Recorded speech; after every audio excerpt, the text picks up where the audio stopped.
Sir నమస్తే. నమస్తే. ఆయుర్వేదిక పరిష్కార కేంద్ర అని అసలు ఎందుకు స్టార్ట్ చేశారు? ప్రారంభంలో 1 ఇయర్ నడిపారు. మరి ఆఫ్టర్ 1 ఇయర్ ఎందుకు చేంజ్ చేయాల్సి వచ్చింది? అంటే గల కారణాలు? సో శిల్పారామము ఒక గవర్నమెంట్ ప్లేస్.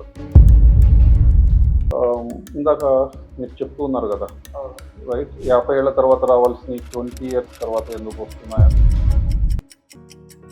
సార్ అయితే మీరు ఫేస్ చేసినటువంటి క్రిటికల్ కేర్ అంటే ఈ 20+ ఏజ్ ఉన్న వాళ్ళు ఉన్నారు కదా, సేమ్ ప్రాబ్లమ్స్తో క్రిటికల్ సిచ్యువేషన్ ఫేస్ చేసినటువంటి పేషెంట్స్ ఎవరైనా ఉన్నారు? ఆయన ఫస్ట్ నడుము నొప్పి వచ్చింది.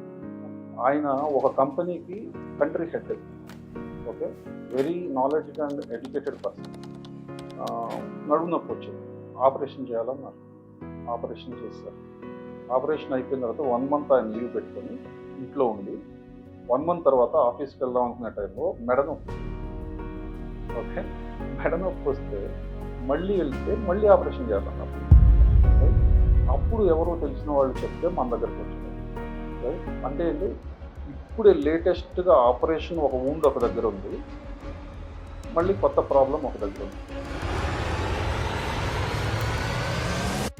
ఆయుర్వేదంలో ఖచ్చితంగా చెప్పింది ఏంటి అంటే, నీ సొంత దాంట్లోనే మాత్రమే కాదు, చుట్టుపక్కల ఉన్న శాస్త్రాల్లో కూడా నీకు జ్ఞానం ఉండాలి అని. రైట్, సో అప్పుడే నువ్వు మంచి డాక్టర్ అవుతావు అని చెప్పారు. చాలా మంది కూడా ఐటీలో మరియు బిజినెస్ చేసిన వాళ్ళు యాంగ్జైటీకి గురవుతున్నారు, బీపీకి గురవుతున్నారు. మరి ఇలాంటి వాళ్ళ కోసం మీరేం ట్రీట్మెంట్ ఇస్తారు? ప్రతిరోజు ఈ ఎక్సర్సైజ్ చేయాలి. ఇలా చేస్తే మళ్ళీ రాదు, లేకపోతే మీరు ఆపరేషన్కి వెళ్ళాలి. ఓకే, మీరు వెళ్ళంటే అది చేసుకోండి అని చెప్పేవాళ్ళం. ఇది ఎప్పుడు 2000లో. ఓకే, సో చాలామంది హ్యాపీగా ఫీల్ అయ్యారు. కానీ ఒక 6 నెలల్లో 7 నెలల్లో మళ్ళీ తిరిగి రాకుండా వస్తుంది, మళ్ళీ ప్రాబ్లం వస్తుంది, మళ్ళీ నొప్పి వస్తుంది. ఎందుకు వస్తుంది అని చెప్పని ఆలోచిస్తే